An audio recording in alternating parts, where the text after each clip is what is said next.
ആപദാമപഹർത്താരം ദാതാരം സർവസമ്പദാം ലോകാഭിരാമം ശ്രീരാമം ഭൂയോ ഭൂയോ നമാമ്യഹം.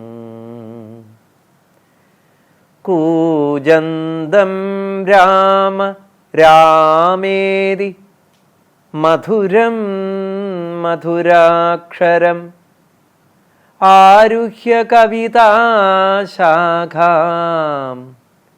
വന്ദേ വാത്മീകികോകിലം. രാമ രാമ രാമ രാമ രാമ രാമ രാമ രാമ രാമ രാമ രാമ രാമ രാമ രാമ. പ്രകൃതി ഭാഷയിലൂടെ ഉണർന്നൊഴുകുന്ന രാമായണം. പർവ്വതങ്ങളും പുഴകളും ഒക്കെ കഥാപാത്രങ്ങളായി. കഴിഞ്ഞ അധ്യായത്തിൽ നാം കേട്ടു കാറ്റുകളുടെ കഥ. ഇന്ദ്രൻ്റെ വജ്രായുധത്താൽ 7ആയി വിഭജിക്കപ്പെട്ടതായ മരുത്തുക്കൾ കാറ്റിൻ്റെ അധിദേവതകൾ എന്ന പേരിലാണ് അറിയപ്പെടുന്നത്. മരുത്തുക്കൾ എല്ലാവർക്കും കൂടി ഒരുമിച്ചൊരു പേര് വായു ഭഗവാൻ. ബ്രഹ്മലോകത്തും സ്വർഗലോകത്തിലും ഇന്ദ്രലോകത്തിലും ഭൂമിയിൽ 4 രൂപങ്ങളായും വീശിക്കൊണ്ടിരിക്കുന്ന കാറ്റുകളുടെ കഥ പറഞ്ഞതിന് ശേഷം കൗതുകത്തോടുകൂടി പുരാണ കഥകൾ ശ്രവിച്ചുകൊണ്ടിരിക്കുന്ന രാമലക്ഷ്മണ കുമാരന്മാർക്ക് വിശ്വാമിത്രൻ വിശാല എന്ന ആ നഗരത്തിൻ്റെ പാരമ്പര്യത്തെക്കുറിച്ച് സൂചിപ്പിക്കുകയാണ്. കുശപ്ലവനം എന്ന് പുരാണപ്രസിദ്ധമായ ആ സ്ഥാനം ദിതി തപസ്സു ചെയ്ത ഇടം, മരുത്തുക്കൾ ആവിർഭവിച്ച ഇടം. അവിടമാണ് പിന്നീട് വിശാല എന്ന മഹാനഗരമായി പരിണമിച്ചത്. രാമലക്ഷ്മണന്മാരുടെ പൂർവീകനായിരിക്കുന്ന ഇക്ഷ്വാകു, വിവസ്വാന്റെ പുത്രനായിരിക്കുന്ന ആ ഇക്ഷ്വാകുവിന് അലംബുസ എന്ന് പേരുള്ളതായ ഒരു അപ്സരസിൽ ഒരു പുത്രൻ ജനിച്ചു. അദ്ദേഹത്തിൻ്റെ പേരാണ് വിശാലൻ. അദ്ദേഹം നിർമ്മിച്ച നഗരമാണ് വിശാല എന്ന പേരിൽ അറിയപ്പെട്ടത്. ഈ വിശാലന് ശേഷം ഉണ്ടായ രാജാക്കന്മാരുടെ പേരുകൾ സൂചിപ്പിക്കുകയാണ്. ഹേമചന്ദ്രൻ, ഹേമചന്ദ്രൻ്റെ പുത്രനായിരിക്കുന്ന സുചന്ദ്രൻ, സുചന്ദ്രൻ്റെ പുത്രനായിരിക്കുന്ന ധൂമ്രാശ്വൻ, ധൂമ്രാശ്വൻ്റെ പുത്രനായിരിക്കുന്ന സൃഞ്ജയൻ, സൃഞ്ജയൻ്റെ പുത്രനായ സഹദേവൻ, സഹദേവൻ്റെ പുത്രനായ കുശാശ്വൻ, കുശാശ്വൻ്റെ മകൻ സോമദത്തൻ, സോമദത്തൻ്റെ മകൻ കകുത്സ്ഥൻ, കകുത്സ്ഥന് ജനിച്ച പുത്രനാണ് സുമതി. ഈ സുമതിയാണ് ഇപ്പോൾ വിശാലയിലെ ചക്രവർത്തി. ഇങ്ങനെ ആ നഗരത്തിൻ്റെ മനോഹാരിതയും ഐതിഹ്യവും പകർന്നുകൊണ്ട് രാമലക്ഷ്മണന്മാരെയും കൂട്ടി വിശ്വാമിത്രൻ യാത്ര തുടരുന്നു. എത്തിച്ചേരുന്നത് പ്രകൃതി മനോഹരമായിരിക്കുന്നതായ ഒരു ആശ്രമ പരിസരത്താണ്. അവിടെ എന്തെന്നില്ലാത്തതായ ഒരു ഈശ്വരീയമായ അനുഭൂതി. ജീവജാലങ്ങളെല്ലാം ശാന്തമായി വിഹരിക്കുന്നു. പക്ഷികളും മൃഗങ്ങളും അനാവശ്യമായിരിക്കുന്ന ഒരു ശബ്ദങ്ങളും അവിടെ കേൾക്കാനില്ല. ശ്രീരാമൻ അത്ഭുതത്തോടുകൂടി ചോദിക്കുകയാണ്, ഇതേതാണ് ഈ സ്ഥലം? എന്താണ് ഈ ആശ്രമത്തിൻ്റെ പ്രത്യേകത? നമുക്കറിയാം, രാമായണം സാക്ഷാൽ ഭഗവാൻ മനുഷ്യനായി അവതരിച്ച കഥയാണ്. രാമൻ ഈശ്വരനാണ്. പലരും പലപ്പോഴും പറയും വാത്മീകി രാമായണത്തിലെ ശ്രീരാമൻ വെറും മനുഷ്യനും അധ്യാത്മരാമായണത്തിലെ രാമനാണ് ഈശ്വരസ്വരൂപം എന്നൊക്കെ. അത് വേണ്ടതുപോലെ അധ്യാത്മരാമായണം മനസ്സിലാക്കാത്തത് കൊണ്ട് സംഭവിക്കുന്ന ഒരു തെറ്റിദ്ധാരണയാണ്, ഒരു തെറ്റായ വ്യാഖ്യാനമാണ്. വാത്മീകി അവതരിപ്പിച്ച രാമൻ പൂർണ്ണമായും ഈശ്വരൻ തന്നെയാണ്. രാമായണം എഴുതാൻ വാത്മീകിയെ പ്രേരിപ്പിച്ചത് തന്നെ ആ രാമനെന്ന മഹാരാജാവ്, സമാധി ഗുണവാൻ, അദ്ദേഹം പ്രജകളെ പരിപാലിക്കുന്നതായ ആ മഹത്വം, ഇതിനെയൊക്കെ ഉൾക്കൊണ്ടുകൊണ്ട് രാമൻ പൂർണ്ണനാണ്, പരമപുരുഷനാണ് എന്നുള്ള നാരദ മഹർഷിയുടെ ഉപദേശം കേട്ട വാത്മീകിയാണ് രാമൻ്റെ കഥ കാവ്യമായി രചിക്കാൻ തീരുമാനിച്ചത്. രാമന് അറിയാത്തതായി ഒന്നുമില്ല. എങ്കിലും രാമൻ ചോദിക്കുന്നു വിശ്വാമിത്ര മഹർഷിയോട്, ഈ ആശ്രമം ഏതാണ്? ഈ ചോദ്യം ലോകത്തിന് മുഴുവൻ ചില രഹസ്യങ്ങളെ വെളിച്ചപ്പെടുത്തി കൊടുക്കുവാനുള്ളതാണ്. ഇതാണ് രാമായണ കാവ്യത്തിൻ്റെ മനോഹാരിത എന്ന് പറയുന്നത്. ആദ്യം പ്രകൃതിയെയാണ് വർണ്ണിക്കുന്നത്. ആ പ്രകൃതിയുടെ ഭാവഭാവങ്ങളിലൂടെയാണ് ആ പ്രകൃതിയിൽ ഒളിഞ്ഞുകിടക്കുന്ന രഹസ്യങ്ങൾ കഥകളായി വെളിച്ചപ്പെടുന്നത്. നമുക്ക് ചുറ്റുമുള്ള പ്രകൃതി ഇപ്പോഴും അങ്ങനെയൊക്കെ തന്നെയാണ്. അതുകൊണ്ട് നമ്മുടെ ചുറ്റുമുള്ള ഈ പ്രകൃതിയിൽ തന്നെയാണ് രാമായണ കഥ. ഗ്രന്ഥത്തിനപ്പുറത്തേക്ക് പ്രകൃതിയിലേക്ക് കൂട്ടിക്കൊണ്ടുപോയി ആ പ്രകൃതി പറയുന്ന കഥകളായി ഈ രാമൻ്റെ ചരിത്രങ്ങളും രാമനിലൂടെ അതിപുരാതനമായിരിക്കുന്ന ഋഷ്യാശ്രമങ്ങളുടെ കഥകളും ഇതൾ വിരിയുന്ന മനോഹാരിത, അത് രാമായണത്തിന് മാത്രം അവകാശപ്പെടാവുന്ന ഒന്നാണ്. ശൃണുരാമപുരാവൃത്തം ഗൗതമോ ലോകവിശ്രുതഃ സർവധർമ്മഭൃതാം ശ്രേഷ്ഠസ്തപസാരാധയൻ ഹരിം. വിശ്വാമിത്രൻ കഥ പറയാൻ ആരംഭിക്കുന്നു. പണ്ട് ഗൗതമൻ എന്ന് പേരുള്ളതായ മഹർഷി, അദ്ദേഹം സാക്ഷാൽ മഹാവിഷ്ണുവിനെ തപസ്സുകൊണ്ട് പ്രീതിപ്പെടുത്തി. തസ്മൈ ബ്രഹ്മാ ദദൗ കന്യാം അഹല്യാം ലോകസുന്ദരീം ബ്രഹ്മചര്യേണ സന്തുഷ്ട ശുശ്രൂഷണപരായണാം. ആ ഗൗതമാശ്രമത്തിൽ ബ്രഹ്മദേവൻ പ്രത്യക്ഷപ്പെട്ട് അദ്ദേഹത്തിന് അഹല്യ എന്ന ഒരു സുന്ദരിയെ കന്യയായി ദാനം ചെയ്തു, കന്യാദാനമായി നൽകി. അഹല്യയാകട്ടെ ബ്രഹ്മചര്യം കൊണ്ട് വളരെയധികം ആ ഭർത്താവിനെ ബ്രഹ്മചര്യനിഷ്ഠയോടുകൂടി ശുശ്രൂഷിച്ചു.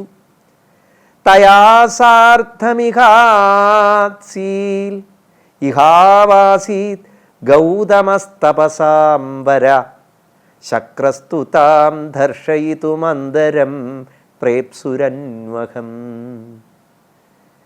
ഗൗതമനെ അഹല്യ വേണ്ടതുപോലെ ശുശ്രൂഷിച്ചു. രണ്ടുപേരുടെയും ആ തപസ്സിൻ്റെ മഹത്വം കൊണ്ട് ആ ആശ്രമത്തിൽ എന്തെന്നില്ലാത്തതായ ഐശ്വര്യങ്ങൾ വിളയാടി. പക്ഷേ ഇന്ദ്രൻ അഹല്യയുടെ സൗന്ദര്യത്തിൽ മയങ്ങി.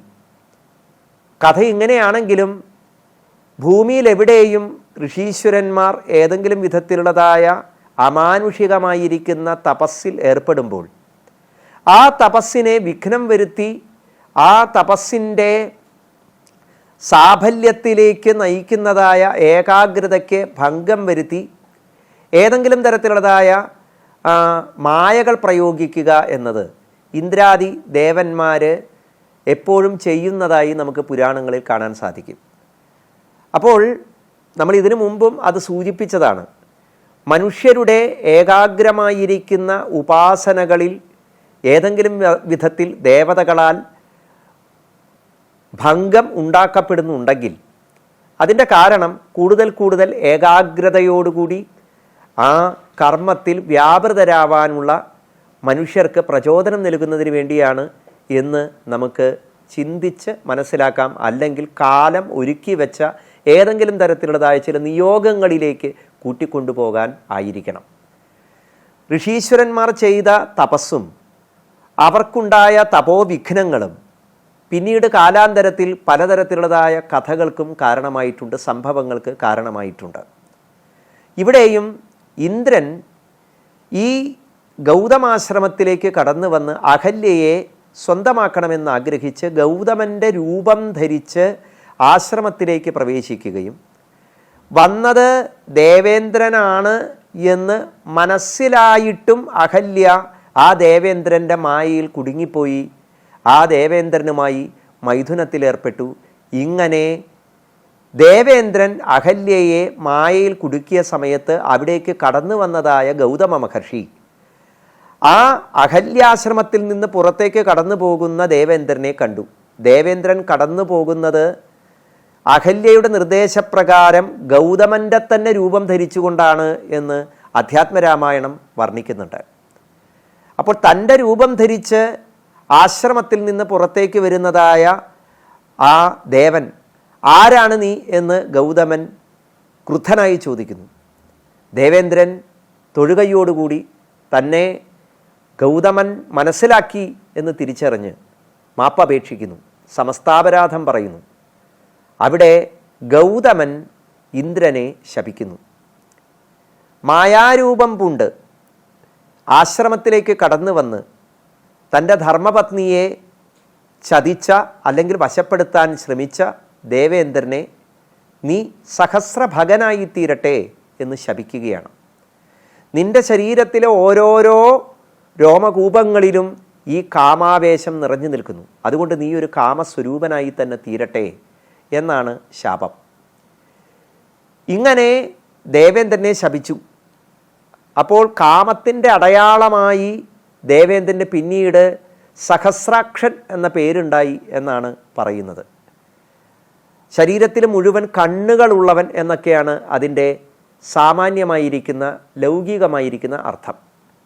അതിൻ്റെ ആന്തരികമായ ചില അർത്ഥതലങ്ങളിലേക്ക് നമ്മൾ കടക്കേണ്ടതുണ്ട്. കാരണം രാമായണ കഥ പലപ്പോഴും ചില ദാർശനികമായിരിക്കുന്ന സ്വഭാവത്തെ കൈവരിക്കുന്നുണ്ട്. അഹല്യാമോക്ഷവും അത്തരത്തിലുള്ളതായ ചില ദാർശനിക തത്വങ്ങളെ നമുക്ക് പകർന്നു തരുന്നുണ്ട്.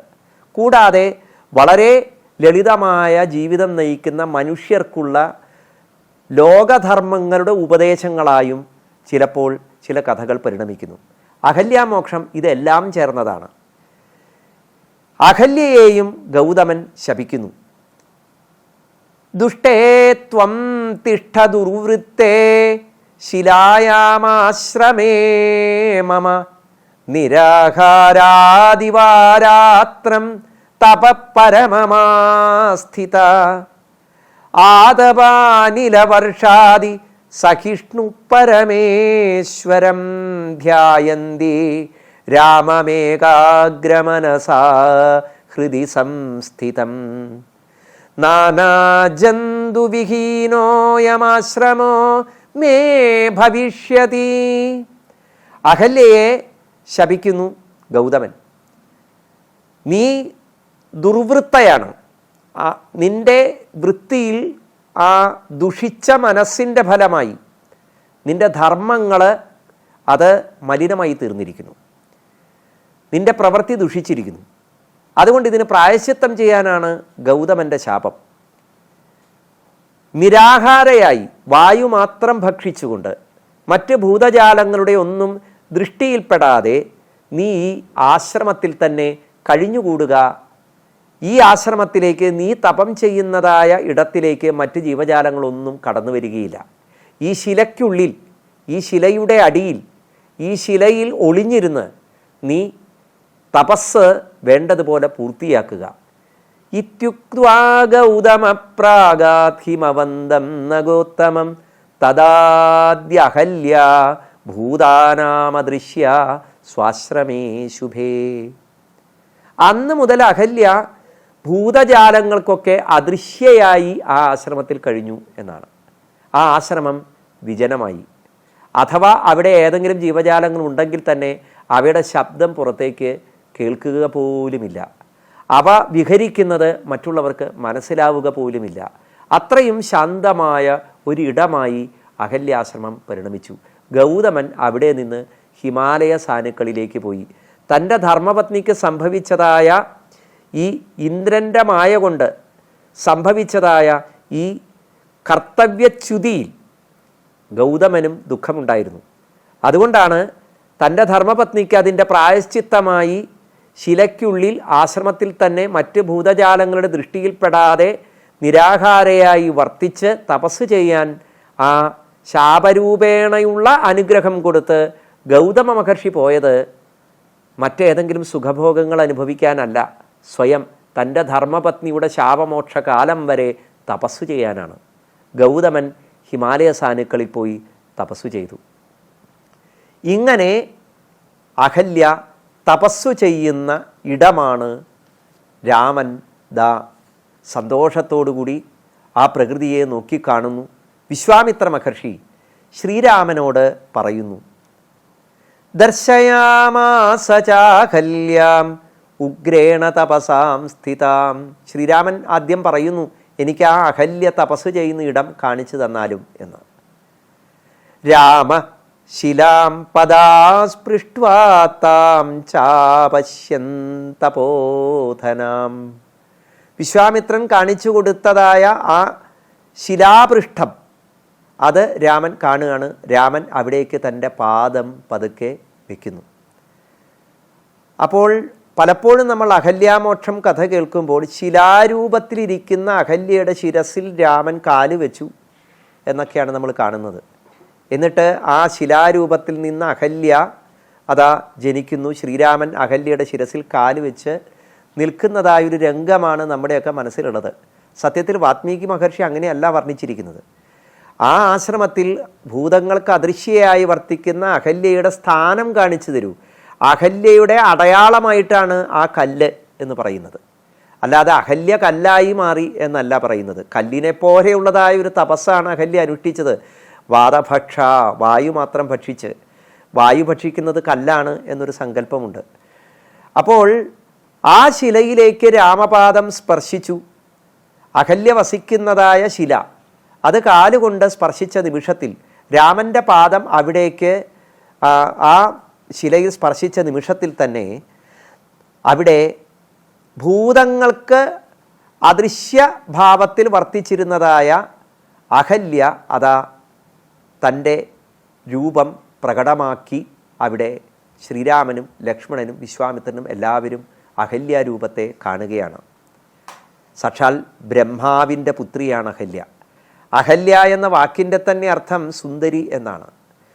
സർവലോകത്തിലും വെച്ച് ഇത്രയും സൗന്ദര്യം അഹല്യയ്ക്ക് ആ ബ്രഹ്മാവ് മനസ്സുകൊണ്ട് സൃഷ്ടിച്ചതായതുകൊണ്ട് ആ ബ്രഹ്മാവിൻ്റെ കരസ്പർശം പോലും ഏൽക്കാത്തതായ ആ സൃഷ്ടി സൗന്ദര്യമാണ് അഹല്യ എന്ന് കവിവർണ്ണന. ആ അഹല്യാദേവി രാമനെ വന്ദിക്കുന്നു. നനാമരാഘവോ ഹല്യാം രാമോഹമിതി ചാബ്രവിൽ തതോ ദൃഷ്ട്വാ രഘുശ്രേഷ്ഠം പീതകൗശേയവാസസം. ഞാൻ ദാ രാമൻ എന്ന് പറഞ്ഞ് ശ്രീരാമൻ ആ അഹല്യാദേവിയെ നമസ്കരിക്കുന്നു. നമ്മൾ പലപ്പോഴും നേരെ തിരിച്ചാണ് കഥ കേൾക്കുമ്പോൾ കേട്ടിട്ടുള്ളത്. രാമൻ അഹല്യയുടെ ശിരസിൽ കാല് വയ്ക്കുന്നു, അഹല്യ തൊഴുതിരിക്കുന്നു. അങ്ങനെയല്ല. ബ്രഹ്മാവിൻ്റെ പുത്രിയായ അഹല്യ ലോകമാതാവ് തന്നെയാണ്, അമ്മയാണ്. രാമനെ സംബന്ധിച്ചിടത്തോളം അമ്മയാണ്. ആ അമ്മയുടെ ശിരസിൽ ചവിട്ടുക എന്നതല്ല നമ്മുടെ സംസ്കൃതി. രാമൻ ആ അഹല്യയെ നമസ്കരിച്ചു. അഹല്യ തനിക്ക് ശാപമോക്ഷത്തിന് കാരണമായി വന്നു ചേർന്നത് ആ ഈശ്വരൻ തന്നെയാണ് എന്ന് തിരിച്ചറിഞ്ഞ് രാമനെ വേണ്ടതുപോലെ സപര്യ ചെയ്യുന്നു, പൂജ ചെയ്യുന്നു, അതിഥിയായി സ്വീകരിക്കുന്നു. അതാണ് ഗൗതമൻ പറഞ്ഞതായ ശാപത്തിൻ്റെ അവസാനവും. സാക്ഷാൽ ശ്രീരാമദേവൻ എത്തിച്ചേരും. ആ എത്തിച്ചേരുന്ന സമയത്ത് ഈശ്വരാവതാരമായിരിക്കുന്ന രാമനെ വേണ്ടതുപോലെ അതിഥിയായി പൂജിച്ച് ദേവ സ്വരൂപത്തിൽ കണ്ട്, ഈശ്വര സ്വരൂപത്തിൽ കണ്ട് പൂജിച്ച് ഈ ശാപത്തിൻ്റെ കാലഘട്ടം നിനക്ക് അവസാനിക്കും എന്നാണ് ഗൗതമൻ്റെ ആ അനുഗ്രഹം, ശാപമോക്ഷം. കാമകിങ്കരേ ശിലാരൂപവും കൈക്കൊണ്ടു നീ രാമപാദാബ്ജം ഭജിച്ചിവിടെ വസിക്കണം. ഇത് എഴുത്തച്ഛൻ്റെ ചൊല്ലാണ്. എഴുത്തച്ഛൻ പറഞ്ഞത് ശിലാരൂപമായി നീ വസിക്കണം എന്ന് ആ ഗൗതമ മഹർഷി ശപിച്ചു എന്ന് തന്നെയാണ്. എഴുത്തച്ഛൻ രാമപാദം ആ ശിലയിൽ വയ്ക്കുന്നതിനെ ഇങ്ങനെ മനോഹരമായി വർണ്ണിക്കുന്നു. ശ്രീപാദാംബുജം മെല്ലെ വെച്ചിതു രാമദേവൻ ശ്രീപതി രഘുപതി സൽപതി ജഗൽപതി രാമോഹം എന്നു പറഞ്ഞാമോദം പൂണ്ടുനാഥൻ കോമളരൂപൻ മുനിപത്നിയെ വണങ്ങിനാൻ. രാമ രാമ രാമ രാമ രാമ രാമ രാമ രാമ രാമ രാമ രാമ രാമ രാമ രാമ